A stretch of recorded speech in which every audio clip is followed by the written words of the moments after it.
Welcome to Hubble's Universe Unfiltered. I'm Dr. Frank Summers of the Space Telescope Science Institute. Today, we're going to start by looking at some clouds. This is a gorgeous ground-based image of what we call the Magellanic Clouds. On the right, we have the Small Magellanic Cloud, and on the left, we have the Large Magellanic Cloud. These clouds are named after Magellan, who discovered them on his famous round-the-world voyage. However, it's kind of hard to say that he discovered them simply because anybody who was already living in the southern hemisphere would be able to see these clouds with their naked eye. So we really just sort of say they're named after Magellan. Now, if we take a closer look at the Large Magellanic Cloud, we can see that it's not a cloud of gas. Really, it's a cloud of stars. And this cloud is 170,000 light years away. That means traveling at the speed of light, it would take 170,000 years just to go from where we are to this cloud. That immense distance places this cloud outside of our Milky Way galaxy. It is actually a satellite galaxy of the Milky Way. The Large and Small Magellanic Clouds are dwarf galaxies that are orbiting around our Milky Way. So what we call the large cloud is really a dwarf galaxy. But just because it's a small galaxy doesn't mean it doesn't have big features. And the biggest is this nebula right here. It's called 30 Doradus, or as a nebula, it's called the Tarantula Nebula. Now, if we zoom in on it, you can see that it is a gorgeous nebula. And if you sort of squint, you can see all these tendrils of gas streaking out. That's why it got the name the Tarantula Nebula. It is, like many famous nebulae, a star-forming region, a place where stars are being born. It is a very large star-forming region, the largest in the Large Magellanic Cloud, and it's even larger than any star-forming region we've observed in our own Milky Way galaxy. Beyond that, it's larger than any star-forming region in the nearby Andromeda galaxy or any of the 36 or so nearby galaxies of our local group. This is the largest nearby star-forming region, so it's a very important object of study. If we go in a little bit closer, we can get the details in the heart of the nebula. This is another wonderful image from a ground-based telescope, the Anglo-Australian telescope. Again, I haven't gotten to any Hubble images yet, but they're coming up in just a bit. And you can see all of the incredible structure in the internals of this nebula. And it is not just a lot of star formation going on here, but star formation of very massive stars. Right here inside these two clusters, we have found lots of very high mass stars. And they are found only in these clusters. Why? Well, a couple reasons. First of all, stars form in clusters. In theory, I guess we could have stars form individually and isolated, but in practice that just doesn't happen. Whenever you get these star-forming regions, you're forming thousands of stars. You're not ever really going to form just one star. Two, massive stars only live short lives. A massive star can only live for 10, 20, 30 million years. They don't live very long. Now, I know tens of millions of years sounds long to you and I, but compared to stars like our sun, which will live for about 10 billion years, 10 million years is a very short time. And third, these clusters stay together for hundreds of millions of years. So a massive star that is born in a cluster is going to die inside that cluster. So you expect to find the massive stars only in these clusters. Knowing that, it would be really strange to find a massive star outside of a cluster. For example, in 2006, it appeared that this star right here, a star called 30 Dor 16, it was examined in a survey, and it was found to have two strange things about it. One was that it had a spectrum that looked like a very massive star. Two, it was moving at a very large speed relative to the rest of this region. It was moving at about 250,000 miles per hour compared to the rest of 30 Doradus. That's kind of strange. What would a very massive star be doing so far away from the clusters in which it was probably born? Well, claims like this need more verification. For example, this might not be a massive star. It might actually be a binary star. There might be two stars together that could account for its brightness, and the motion of those two stars around each other could account for the velocity. So we needed to follow up, and the follow-up with Hubble was with some spectroscopic observations.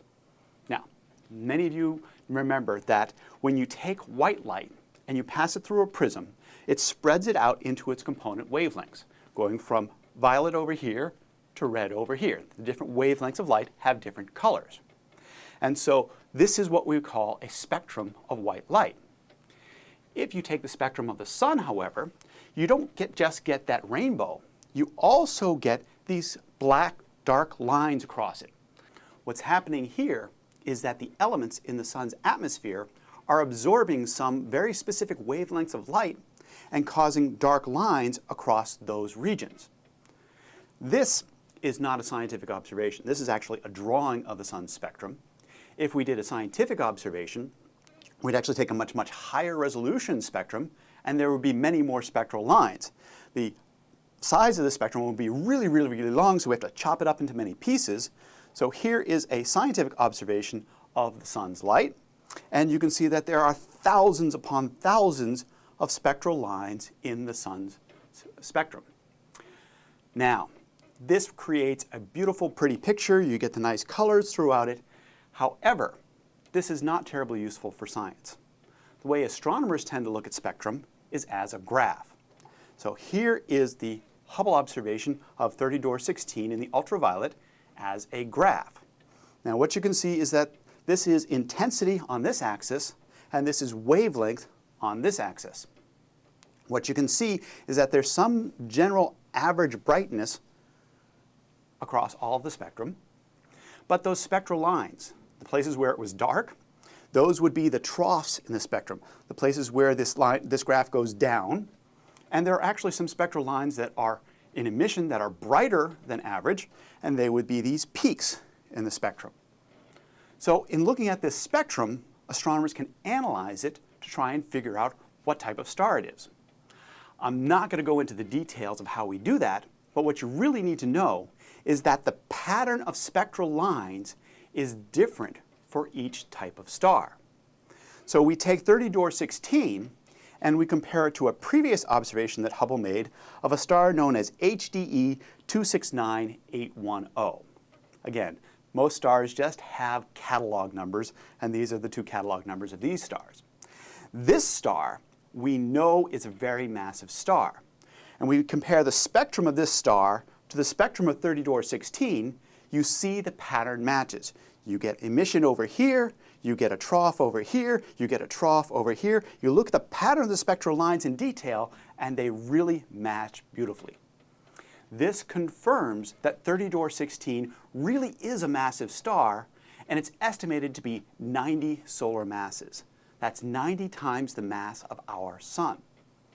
Further, there were some observations from the VLT, a telescope known as the Very Large Telescope. I'm not making that up. They call it the Very Large Telescope. There are some spectral observations from the VLT in visible light that show us that 30 Dor 16 is not a double star. So what we've got really looks like we've got a massive star that is well away from the clusters. So we went back into the Hubble archive to see if we had any other observations. We found an observation from the Wide Field Planetary Camera 2 taken in 1995 that shows 30 Dor 16 here at the center. And when you look at this and look at it in detail, you can sort of see that there might be some sort of bow shock along here. There might be a cavity emptied out by this star. Let me draw it in to sort of guide your eye, okay? So there might be, all right, I draw that in. Now if I take it out, can you sort of see that there's a curve around here that indicates there might be a cavity behind it, all right? This could be due to very fast motion. The star is moving through the gas around it, creating a bow shock and a cavity behind it. That would indicate that the star is moving very fast and might have been ejected from the cluster. That is the best explanation we have for all this data. That the star 30 Dor 16 over here was ejected from this cluster and is now streaming across space and will continue streaming across space. But you ask, how could that possibly happen? How can you get a massive star and just kick it out? Well, it's due to gravitational interactions amongst three stars. The idea is that you have a binary star. These two stars are orbiting around each other, minding their own business, doing very well, when along comes a third star.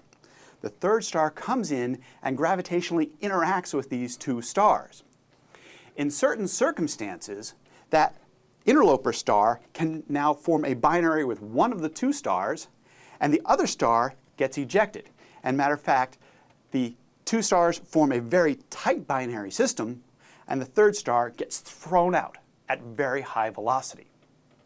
These gravitational interactions between three stars are what can possibly create the circumstance where you've got a very massive star moving at a very high rate of speed, having been ejected from the cluster where it was born. There is, however, one caveat here. When we look at 30-16 and we measure its velocity, we're using Doppler effect. And Doppler effect only gives us the velocity along the line of sight, the radial velocity as it's called. So we know how much it's moving toward and away from us. We can't yet measure how much it's moving side to side in the plane of the sky. Because even though it's moving at a really high velocity, it's 170,000 light years away, so it would take a very long time for it to move an appreciable amount, even with Hubble's high resolution. So we don't truly know that it's moving sideways with a huge velocity. However, if its sideways velocity were similar to its for its motion toward or away from us, then it would be moving at 250,000 miles per hour, and it's located about 400 light years away from the cluster. Now, we know this cluster to be about 1 or 2 million years old. So a sanity check is, all right, could it actually have gotten to this distance in the time? Well, if you do the math, you find out that this star would have left this cluster about 1.4 million years ago. So the sanity check is there. Okay, it makes reasonable sense that you could have had a gravitational interaction, kick it out, and it could have gotten to this distance in the lifetime of the cluster and the lifetime of the star. So we all know that when bullies fight, it's the 90-pound weakling that gets kicked out, right? But in this case, the 90-pound weakling is a 90 solar mass star. That would indicate that there are even more massive stars down in the core of this cluster. We're talking stars of 100 to 150 solar masses. Further evidence that there are really seriously massive stars inside these clusters. And there's even more evidence because the astronomers who discovered this have also discovered 2 more stars in this region that appear to be high-velocity stars, massive stars, that could have gotten kicked out of these clusters. We don't have the full story yet, but it certainly looks like the stellar bullies inside these clusters may be repeat offenders in kicking stars out. Well, that's it for today. We'll see you next time on Hubble's Universe Unfiltered.